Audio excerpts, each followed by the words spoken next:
976 வாக்குகள் இது ஒரு வெற்றியா அப்படின்னு பாஜக தலைமையிடம் கேள்வி எழுப்பியிருக்கு. என்னதான் நடக்குது தமிழ்நாடு பிஜேபியில்? தேர்தலுக்காக தலைமையிலிருந்து வந்த பணம் என்ன ஆச்சு? அண்ணாமலை கட்சியை விட்டு வெளியேற்றப்பட்ட பிறகு பிஜேபியின் தாமரை சின்னம் வாடி விட்டதா அப்படிங்கிற கேள்விகள் கட்சிக்குள்ளே எழும்பியிருக்கு. இன்னைக்கு தமிழக பாஜகவோட நிலைமை ரொம்ப மோசமாக இருக்கிறதாகவே அரசியல் தகவல் வட்டாரங்கள் தெரிவிக்கிறது. என்னதான் ஆச்சு கமலாலயத்துக்கு? தலைமையும் இல்லை, தொண்டரும் இல்லாமல் வெறிச்சோடி போயிருக்கா கமலாலயம் அப்படிங்கிற கேள்விகள் எழும்பியிருக்கு. இது குறித்தான முழுமையான விவரங்களை இந்த வீடியோவில் பார்ப்போம் வாங்க. தேசத்தின் குரல் நேயர்களுக்கு வணக்கம். தேர்தல் முடிஞ்சு 2 மாதம் ஓடி போயிடுச்சு, 3வது மாதம் ஆரம்பிச்சிருக்கு. அதாவது தமிழ்நாட்டோட அரசியல் அப்படியே தலைகீழாக மாறி இதுவரைக்கும் இருந்த ரிசல்ட்டுகள் இல்லாமல் புதுசாக ஒரு கட்சி ஆட்சியை பிடிச்சி 2 மாதம் தமிழ்நாட்டை எவ்வளோ தூரம் பின்னோக்கி இழுக்க முடியுமோ இழுத்துட்ருக்காங்க. அது ஒரு புறம் இருக்க, எல்லா கட்சிகளும் தோல்விக்கான காரணங்கள் என்ன, எதனால் இப்படி நடந்தது, சரி அடுத்த கட்ட வேலைகள் என்ன, அடுத்த இடைத்தேர்தல் வருது, அதுக்கடுத்து நாடாளுமன்ற தேர்தல் வருது அப்படிங்கிற வேலைகளை நோக்கி மும்முரமாக நடந்து கொண்டிருக்கும் போது ஒரே ஒரு கட்சி தமிழ்நாட்டில் இது வரைக்கும் பெருசாக சீட்டு வாங்கலை அப்படின்னாலும் ஒரு முக்கியமான பேசு பொருளாகக்கூடிய ஒரு தேசிய கட்சி, அந்த கட்சி மட்டும் கோமா நிலைக்கு போயிருச்சா அப்படிங்கிற சந்தேகம் எழுந்திருக்கு அரசியல் வட்டாரங்களில். அது என்ன கட்சினா, நம்ம எல்லாரோட ரொம்ப பிரியப்பட்ட ஒரு கட்சி தான் பாஜக. கொஞ்சம் யோசிச்சு பாருங்கள், தமிழ்நாட்டில் இருக்கிற மற்ற எல்லா கட்சிகளும் ஆக்டிவாக இருக்கும்போது தேர்தலுக்கு முன்னாடி வரைக்கும் நாங்கள் புலிப்பாய்ச்சல் பாய்வோம் அப்படின்னு சொன்ன கட்சி இன்னைக்கு பூனை அளவுக்கு கூட கத்த முடியாமல் முடங்கி போய் கிடக்கு. இதுக்கு என்ன காரணமாக இருக்கும் அப்படின்னு அந்த கட்சிக்குள்ளேயே சில பூசல்கள், சில விஷயங்கள்லாம் போயிட்டுருக்கு. இதை பற்றி விகடன் கூட ஒரு கார்ட்டூன் ஒன்று போட்டிருந்தாங்க. இந்த பிஜேபியோட சின்னம் தாமரைக்கு வெண்டிலேட்டர் மாட்டிருக்க மாதிரியும், தோல்வி, உட்கட்சி பூசல், நிதி முறைகேடு இந்த மாதிரி சுற்றி டாக்டர்கள் செங்கல் பிடிச்சிட்டு நிற்கிற மாதிரியும், டெல்லி தலைமை சோகமாக பார்த்துட்டு இருக்கிற மாதிரியும் ஒரு கார்ட்டூன் கூட போட்டு கிண்டல் அடிச்சிருக்காங்க. விகடனை ஏற்கனவே பிஜேபி போன வருஷம் நினைக்கிறேன், ஐ திங்க் எலெக்ஷனுக்கு முன்னாடி முடக்கி இருந்தாங்க அந்த அவங்களோட இணையதளத்தை. ஸோ இப்போது பிஜேபி இப்படி முடங்கி கிடக்கும்போது அதை ஒரு கார்ட்டூன் போட்டு கிண்டல் பண்ணுறாங்களா, ரிவெஞ்ச் எடுக்கிறாங்களா விகடன்?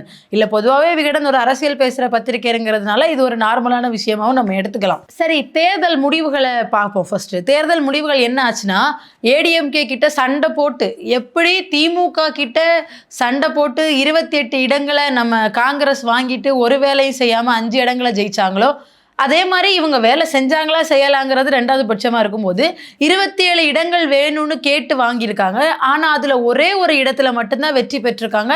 ஊட்டியில் போட்டியிட்ட போஜராஜன் மட்டும்தான் வெற்றி பெற்றிருக்காரு. அதுவும் அந்த வெற்றி என்ன இமாலய வெற்றியா அப்படின்னு கேட்டோம்னா கண்டிப்பாக இல்லை. வெறும் 976 வாக்குகள் வித்தியாசத்தில் தான் வெற்றி பெற்றிருக்காரு. இதனாலும் தலைமை கோவத்தில் இருக்குது.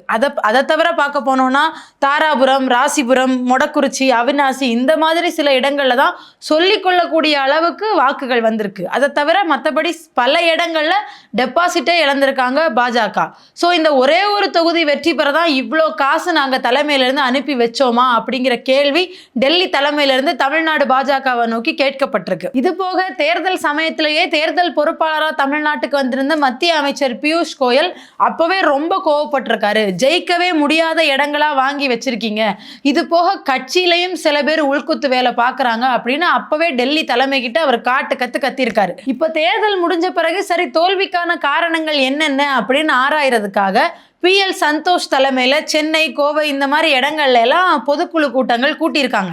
அந்த கூட்டங்களை கூட்டும்போது ஒரு பெரிய அணுகுண்டு ஒன்று பாஜக தலைமைக்கே தெரியாத, இந்தியாவே ஒட்டுமொத்த இந்தியாவே கையில் வச்சு கட்டுப்படுத்திக்கிட்டு இருக்க பாஜக தலைமைக்கே தெரியாத ஒரு மிகப்பெரிய வெடிகுண்டு விழுந்திருக்கு.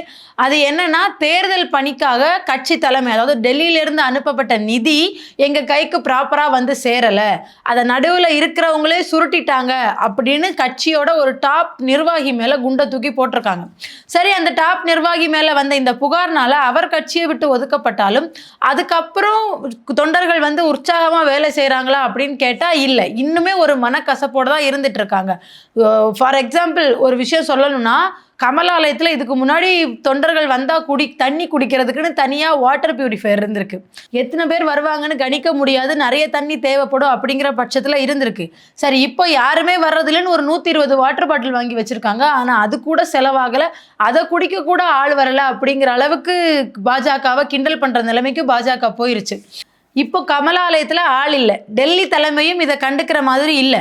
ஆனால் பாஜக நாங்கள் உயிரோட தான் இருக்கோம் அப்படிங்கிறத, தமிழ்நாடு பாஜக குறிப்பாக நாங்கள் உயிரோட தான் இருக்கோங்கிறத காமிக்கிறதுக்கு சத்தியமூர்த்தி பவன் முற்றுகை போராட்டம் அப்படின்னு ஒன்று நடத்தி அப்பப்போ எங்களுக்கு மூச்சு இருக்கு, எங்களை பாருங்க அப்படிங்கிற மாதிரி காமிச்சிட்டு இருக்காங்க.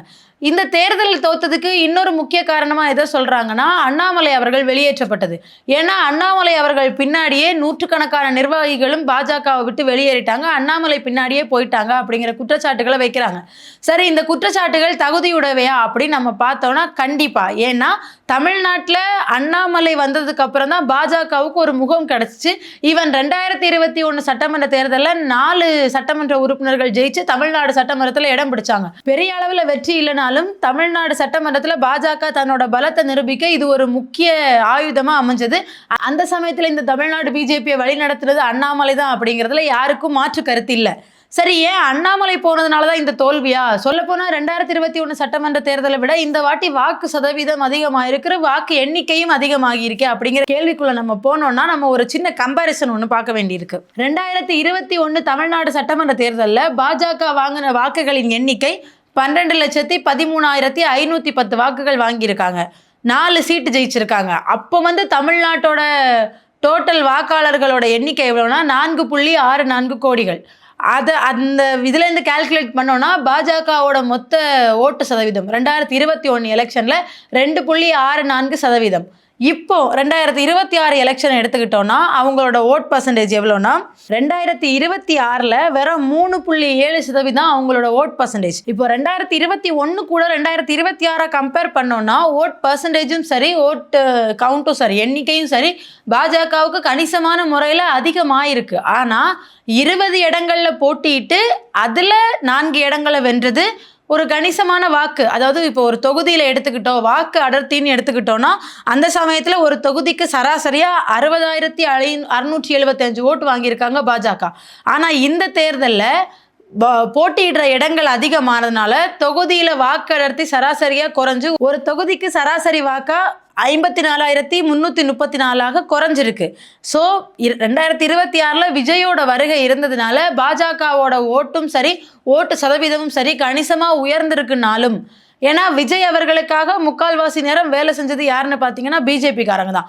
பிஜேபி நிற்காத தொகுதிகளில் தங்களுக்கு இடம் கொடுத்த அதிமுகவை புறம் தள்ளிட்டு விஜய் அவர்களை ஆதரித்து தான் ஓட்டு கேட்டிருக்காங்க பாஜகக்காரங்க. அப்படி இருக்கிற பட்சத்தில் விஜயோட வருகையால் பாஜகவோட ஓட்டு எண்ணிக்கையும் ஓட்டு சதவீதமும் கணிசமாக உயர்ந்திருந்தாலும் 2021 தமிழ்நாடு சட்டமன்ற தேர்தலில் கணிசமாக, அதாவது 4 இடங்களில் வெற்றி பெற்று 4 சட்டமன்ற உறுப்பினர்கள் தமிழ்நாடு சட்டமன்றத்துக்குள்ளே நுழைஞ்சாங்க. ஆனால் இந்த வாட்டி ஊட்டியில் போட்டியிட்ட போஜராஜன் மட்டும்தான் வெற்றி பெற்றிருக்காரு. அதுவும் 976 வாக்குங்கிறது முதல் ரவுண்டில் வந்துச்சான்னு கேட்டால் கண்டிப்பாக இல்லை. கடைசி 2 ரவுண்டு வரைக்கும் இழுபறியாக இருந்து 1000 வாக்குகள் கூட இல்லாமல் வெறும் 976 வாக்குகள் வித்தியாசத்தில் தான் வெற்றி பெற்றிருக்காரு.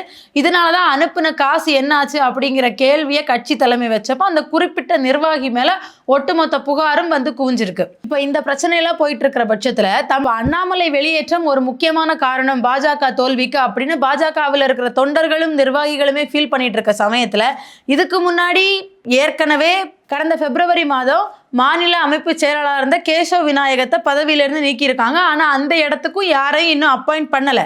இந்த பிரச்சனைகள்லாம் இருந்துட்டு இருக்கும்போது பாஜகவோட தேசிய பொதுக்குழு உறுப்பினராக இருக்கிற புரட்சிதாசன் என்ன சொல்றாருன்னா, பாஜக ஒரு தனி நபரை சார்ந்து வளர்ந்த இயக்கம் இல்லை. அவர் அண்ணாமலை சொல்றாரு, அண்ணாமலை வெளியே போனது நமக்கு பெரிய பிரச்சனைன்னு கட்சி தொண்டர்கள் ஃபீல் பண்றதை மென்ஷன் பண்ணி சொல்றாரு. அவர் ஒரு தனியான ஒரு ஆளை நம்பி வளர்ந்த கட்சி இல்லை பாஜக, இது ஒரு சித்தாந்தத்தை நம்பி வளர்ந்த கட்சி. 2021க்கு முன்னாடி அண்ணாமலை இல்லாமலும் இந்த பாஜக இயங்கிட்டு தான் இருந்தது, இனிமேலும் இயங்கும். ஒரு தேர்தலில் தோல்வியை சந்திச்சதாலேயோ இல்லை அண்ணாமலை அப்படிங்கிற ஒரு தனிநபர் வெளியே போனதுனாலேயோ இந்த கட்சி இல்லாமல் போயிடாது அப்படிங்கிற மாதிரியான ஸ்டேட்மெண்ட்டை புரட்சிதாசன் பேசுகிறாரு. ஏற்கனவே ஒழுங்காக ப்ராப்பராக எந்த சீட்டுக்கும் ஆள் இல்லை. புரட்சிதாசன் இப்படி பேசுகிற சமயத்தில் நம்ம உள்கட்டமைப்பை பார்த்தோன்னா கேரளா, கர்நாடகா, தமிழ்நாடு இந்த மாதிரியான மாநிலங்களுக்கான தேசிய அமைப்பு செயலாளர் பதவி இன்னும் காலியாகவே இருக்குது. டெல்லி தலைமை கண்டுக்கலை, தொண்டர்கள் உற்சாகம் இல்லாமல் இருக்கிறாங்க. ஏற்கனவே நிதி முறைகேடு நடந்திருக்குங்கிற புகார் வந்திருக்கு. தலைமை இல்லாத கமலாலயமாக இருக்குது. இப்படி இருக்கிற பட்சத்தில் பாஜக அப்படிங்கிற ஒரு கட்சி தமிழ்நாட்டில் காணாமல் போகிறதுக்கான வாய்ப்பு இருக்கிறதா அந்த கட்சியோட தொண்டர்களே ஃபீல் பண்ணுறாங்க. இதை விட முக்கியமாக கட்சி தலைமை இப்போ என்ன ஃபீல் பண்ணுதுன்னா, என்னதான் ஊராம் பிள்ளையை ஊட்டி வளர்த்தா, அதாவது தான் ஊட்டி வளர்த்த ஊராம் பிள்ளையான தாவேகா ஜெயிச்சு ஆட்சி அமைச்சது எப்படி பார்த்தாலும் தனக்கு சாதகமாக இருந்தாலுமே, தான் ஆசையாக பெற்று வளர்த்து பேர் வச்ச பிள்ளையான பாஜக இப்படி ஐசியூவில் மூச்சு வாங்கிட்டு படுத்து கிடக்கிற அளவுக்கு டவுன் ஆயிருச்சு அப்படிங்கிற கவலை ஒரு புறம் இருந்தாலும், இதற்கான சரியான கண்காணிப்புகளும் சரியான நிர்வாகிகளும் இல்லாதனால தமிழ்நாடு பாஜக தலைமை இன்னுமே தொய்வடைஞ்சுக்கிட்டே இருக்கு. இந்த நிலைமை நீடிச்சா வர்ற இடைத்தேர்தலையுமே நம்ம மண்ணக்கவ நேரிடும் அப்படின்னு பாஜக தொண்டர்களே ஃபீல் பண்ணுறாங்க. அண்ட் பாஜகவில் இருக்கிற நிறைய பேர், இதுக்கு முன்னாடி பாஜகவை சப்போர்ட் பண்ணவங்களும் பாஜகவில் உறுப்பினர்களாக இருந்தவங்களுமே இப்போ தாவேகா அப்படிங்கிற கட்சியை சப்போர்ட் பண்ண ஆரம்பிச்சிருக்காங்க. ரெண்டும் வேற வேற இல்லை தான், இருந்தாலும் நான் சொன்ன மாதிரி தான், ஊட்டி வளர்த்த ஊராம் பிள்ளைக்கும் பெத்தெடுத்து பேர் வச்ச பிள்ளைக்கும் நிறைய வித்தியாசம் இருக்கு. ஸோ கட்சி தலைமை இதை கண்டு கொள்ளுமா அப்படின்னு கேள்விகள் எழுந்திருக்கு. இன்னொன்று, அண்ணாமலை அவர்கள் தனியாக போய் தனி கட்சி ஆரம்பிச்சிருக்காரு அப்படிங்கிறது பாஜகவுக்கு ஒரு பெரிய பின்னடைவா அப்படின்னு நம்ம பார்த்தோன்னா கண்டிப்பாக இல்லை. ஏன்னா அவங்க வெளியே போகலை. நாம் இப்படி மூக்க தொட்டுறதுக்கு பதிலாக இப்படி தலையை சுற்றி மூக்க தொட்டிருக்காங்க, அவ்வளோதான். ஏன்னா இப்போ நீட் பற்றி இவ்வளோ பெரிய பிரச்சனை போச்சு, மாணவர்களுக்காக வாங்க மாற்றத்தை உருவாக்கும் அப்படின்னு ஒரு இயக்கத்தை ஆரம்பிச்ச அண்ணாமலை அவர்கள் இதை பற்றி ஒரு வார்த்தை கூட வாய் திறந்து பேசாமல் மௌனம் காத்துட்டு இருந்தார். இன்னும் அதை பற்றி எதுவும் பேசலை. ஆனால் பிஜேபியோட கொள்கை பிடிக்காமலும் பிஜேபியில் இருக்க பிடிக்காமலும் அவர் வெளியே வந்துட்டாருன்னு சொன்னால் அதை நம்பணுங்கிற நிலைமைக்கு நம்ம தள்ளப்பட்டிருக்கோமா? இப்போ எப்படி தாவேகா அப்படிங்கிற கட்சி பிஜேபி எங்களோட கொள்கை எதிரின்னு சொல்கிறத நம்மலாம் நம்பி சிரிச்சிட்டு இருக்கோமோ, அதே மாதிரி தான் அண்ணாமலை பிஜேபியை சார்ந்தவர் இல்லை இப்போ அப்படிங்கிறத சொல்கிறத நம்புகிற இடத்துக்கு நம்ம தள்ளப்பட்டிருக்கோம். ஸோ தொடர்ந்து பார்ப்போம், இந்த பாஜக அப்படிங்கிற கட்சி தமிழ்நாட்டில் நிலைச்சு நிற்குமா, இல்லை தாங்கள் ஊட்டி வளர்த்த ஊராம் பிள்ளையான தாவேகாவை வளர்க்குறதுலே மும்முரம் காட்டுவாங்களா அப்படிங்கிறது வர நாட்களில் தெரியும். இந்த மாதிரியான வீடியோக்களுக்கு நம்ம சேனலை சப்ஸ்கிரைப் பண்ணிக்கோங்க. இன்னொரு வீடியோவில் சந்திப்போம். நன்றி.